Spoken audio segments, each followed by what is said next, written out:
Hello दोस्तों, स्वागत है आपका हमारे यूट्यूब चैनल एग्जामिनेशन क्लासेस में। मैं आपका टीचर अमित आपके लिए प्रीवियस ईयर क्वेश्चंस की जो श्रृंखला है उसको आज आगे कंटिन्यू कर रहा हूं, जिसमें अभी तक आपने पहले जितने भी पार्ट हैं उन सभी पार्ट में पेट 2022 में आए हुए क्वेश्चंस हमने कराए हैं। अब पेट 2021 में जो क्वेश्चंस आए थे आज मैं आपके लिए उसका पहला सेट लेकर के आया हूं। इसमें जितने भी क्वेश्चंस आए हैं मैं आपको आज करा दूंगा। क्यों?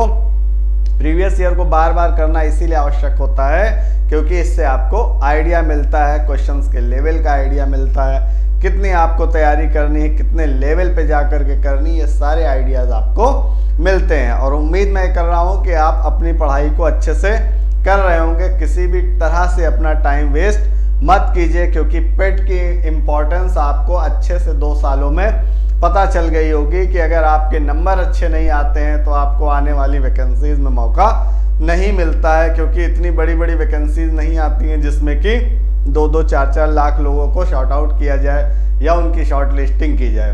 थोड़ी थोड़ी पोस्ट होती है, 1200, 1300, 800, 900 इस तरीके की पोस्ट में अगर आपका 85 प्लस नंबर नहीं है तो कोई चांस आपका नहीं बनेगा। इसलिए मेरे भाई और मेरे बहनों, आप बहुत ध्यान से, बहुत अच्छे से अपनी तैयारी पे पूरा फोकस कीजिए और 85 प्लस नंबर लाने की कोशिश कीजिए ताकि आप पूरे 1 साल सेफ जोन में बने रहें। ठीक है, आपकी तैयारी अच्छे से हो। इन्हीं शुभकामनाओं के साथ आइए शुरू करते हैं आज के सेशन का पहला प्रश्न। आज के सेशन का पहला प्रश्न क्या है? भारत में शासन करने वाले दिए गए शासकों का काल क्रमानुसार सही क्रम क्या है? किस वक्त उन्होंने किस हिसाब से शासन किया था, क्या उनका टाइम था? तो इस हिसाब से आपके ऑप्शन थे शेरशाह सूरी, अकबर, अलाउद्दीन खिलजी और इल्तुतमिश। तो जो आपका सही ऑर्डर है वो क्या है? 4, 3, 1, 2। 4 क्या है? इल्तुतमिश। 3rd क्या है आपका? अलाउद्दीन खिलजी। उसके बाद आपका क्या है? शेरशाह सूरी। और उसके बाद आपका क्या है?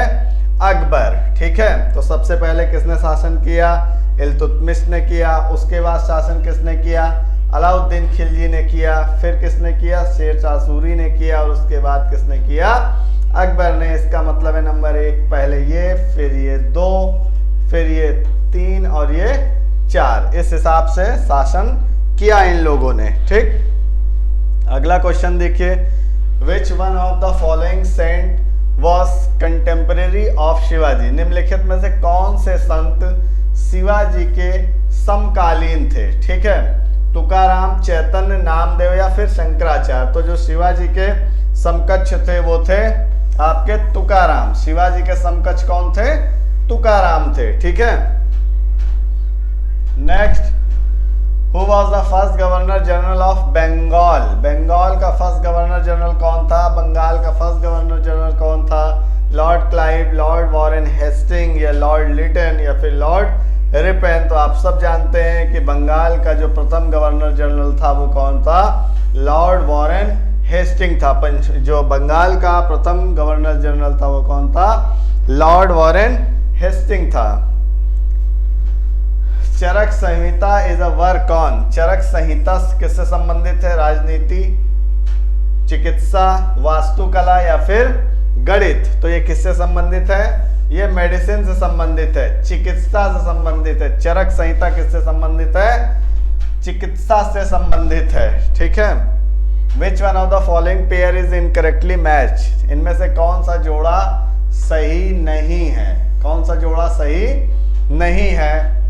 BC 261 में कलिंग युद्ध हुआ था, AD 78 में शक संवत की शुरुआत हुई थी या AD 622 में मुस्लिम युग की शुरुआत हुई थी या फिर AD 1709 में औरंगजेब की मृत्यु हुई थी। तो बाकी तो ये सब सही है, ये सब सही है, लेकिन आपका क्या सही नहीं है?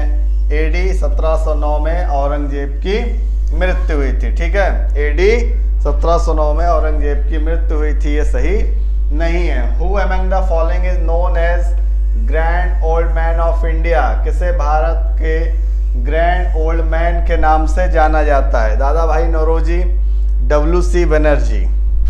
ठीक है, किसको जाना जाता है? या फिर फिरोज शाह मेहता या सुरेंद्र नाथ बनर्जी। तो हम अच्छे से जानते हैं कि grand old man of India किसको कहा जाता है? दादा भाई नौरोजी को कहा जाता है। किसे कहा जाता है? दादा भाई नौरोजी को कहा जाता है। ठीक है, अगला देखिए,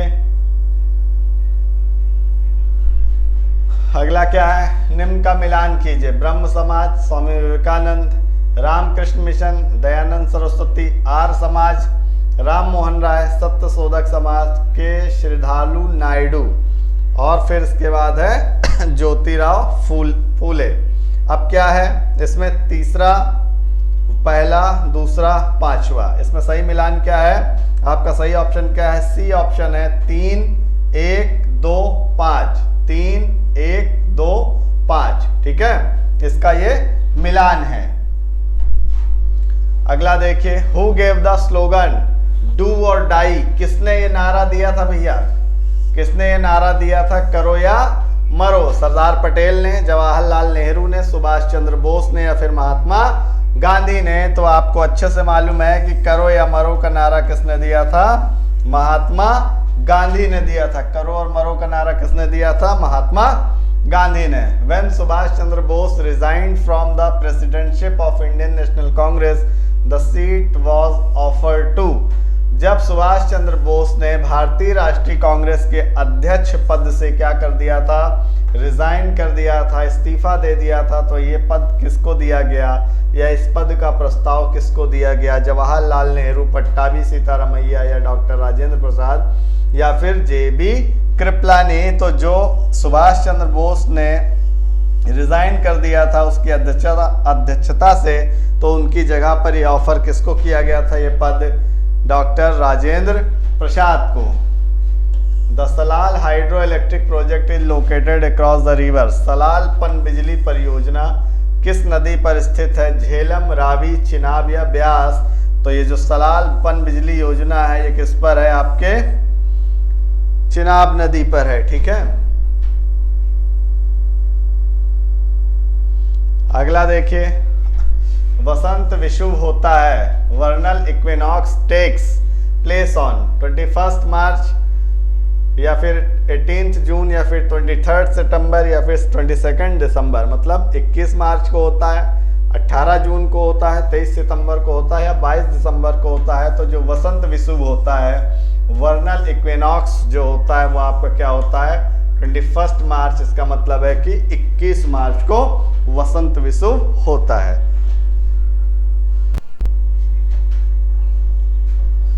the Khetri project in Rajasthan is famous for the production of. Rajasthan में खेतड़ी परियोजना जो है किसके उत्पादन के लिए प्रसिद्ध है? जस्ता, इस्पात, तांबा या एल्युमिनियम? तो ये किसके लिए प्रसिद्ध है? ये किसके लिए प्रसिद्ध है? कॉपर के लिए। कॉपर मतलब तांबे के लिए। जो खेतड़ी परियोजना है वो किसके लिए प्रसिद्ध है? तांबे के लिए।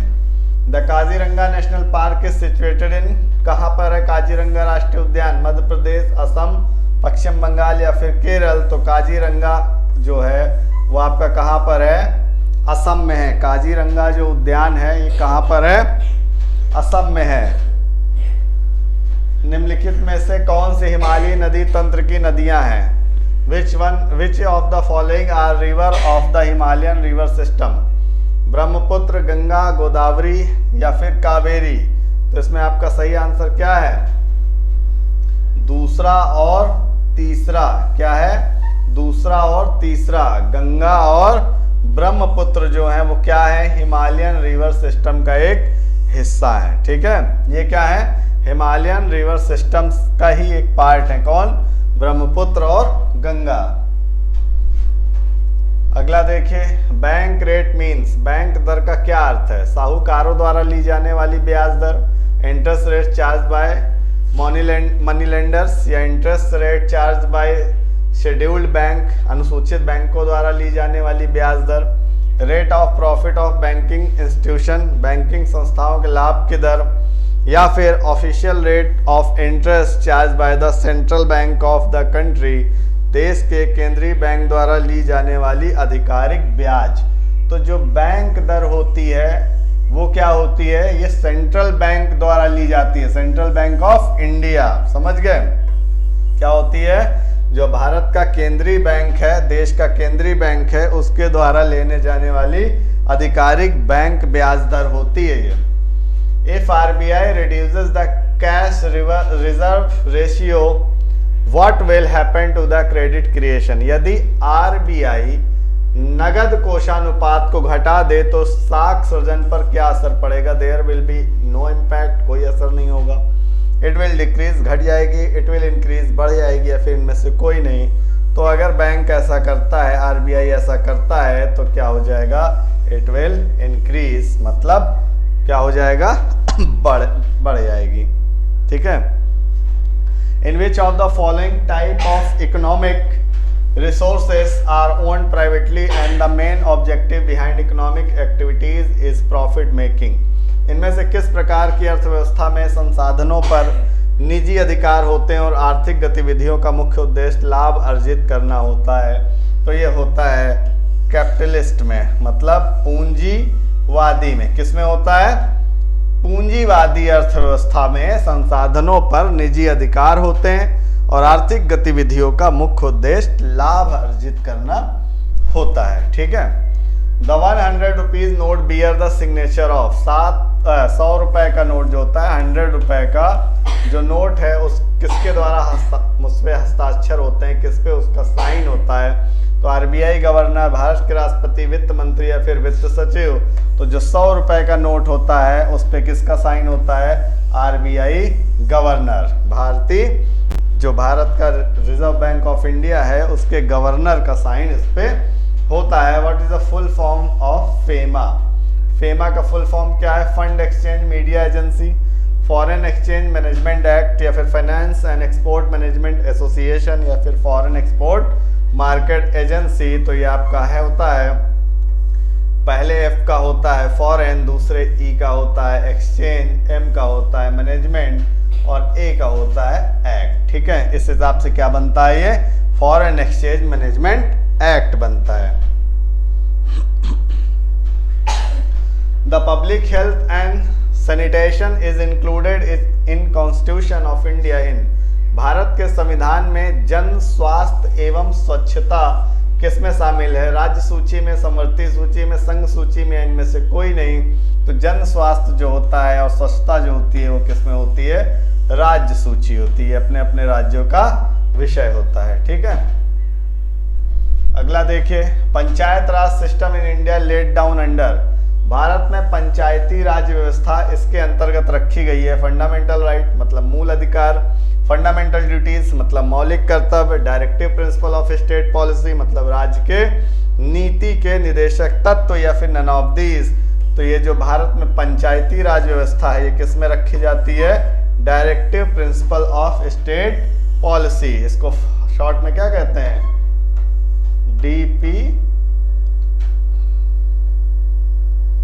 इसको क्या कहते हैं, डीपीएसपी। ठीक है, directive principle of state policy, इसमें रखा जाता है ये। Right to education is a fundamental right which is related to. शिक्षा का अधिकार एक मौलिक अधिकार है जो कि किससे संबंधित है, आर्टिकल 21A से, या फिर अनुच्छेद 19 से, या फिर अनुच्छेद 19 और 30 से, या फिर इनमें से कोई नहीं।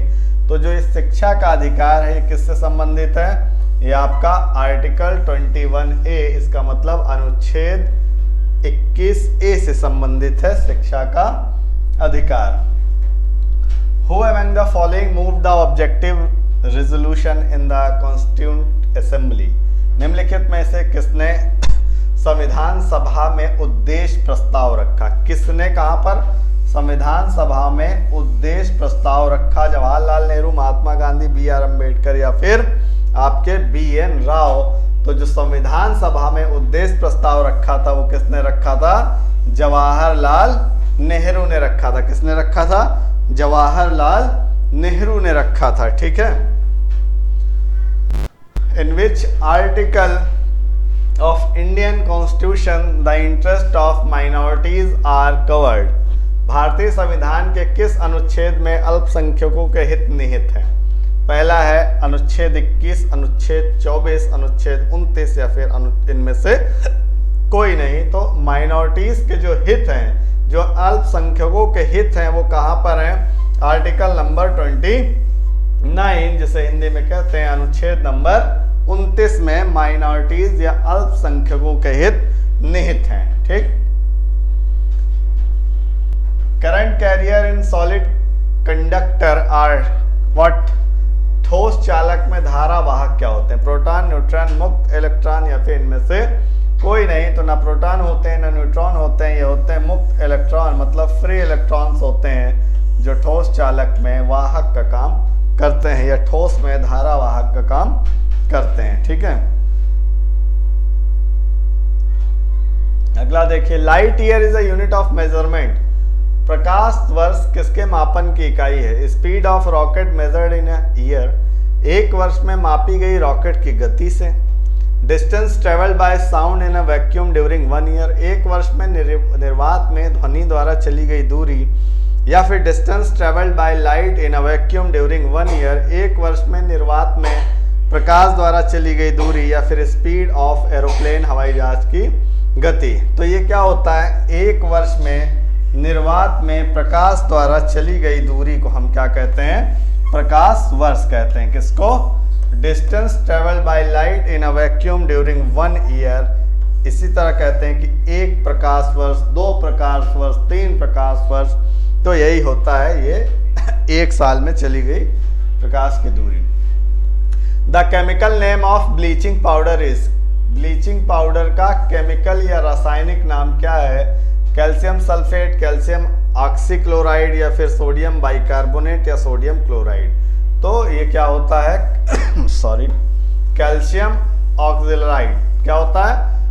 Calcium oxychloride. क्या होता है ब्लीचिंग का रासायनिक नाम या रासायनिक सूत्र? तो calcium oxychloride. The percentage of pure gold in 18 carat gold is. 18 carat सोने में खरे सोने का क्या प्रतिशत होता है? 18 कैरेट सोना सुना है आपने ना, 22 कैरेट सुना है, 24 कैरेट सुना है। तो ये पूछ रहे हैं कि 18 कैरेट में क्या हिसाब होता है खरे सोने का प्रतिशत? 60 होता है, 80 होता है, 75 होता है, 100 होता है। तो ये होता है आपका 75% होता है खरे सोने का। ठीक है, प्रतिशत जो होता है। Orange contain abundance of what? संतरे में बहुतायत में क्या होता है? सब जानते हैं कि संतरा खट्टा होता है और खट्टी चीजों में हमेशा क्या होता है? विटामिन सी होता है। खट्टी चीजों में क्या होता है? विटामिन सी होता है। ठीक है, तो ये आज के सेशन के हो गए कुछ सवाल जो कि आपके पेट 2022 में पूछे गए हैं। अभी इसकी श्रृंखला और आगे भी चलेगी जिसमें महत्वपूर्ण सवाल हम आपके लिए लेकर के आएंगे। अगर हमारे कंटेंट आपको पसंद आते हैं, हमारा पढ़ाया आपको पसंद आता है, तो हमारे चैनल को अप्रिशिएट कीजिए, हमारी पूरी टीम को अपना सहयोग, अपना साथ दीजिए, ज़्यादा से ज़्यादा सब्सक्राइब कीजिए, शेयर कीजिए, लाइक कीजिए। आपका दिन शुभ हो। Thank you.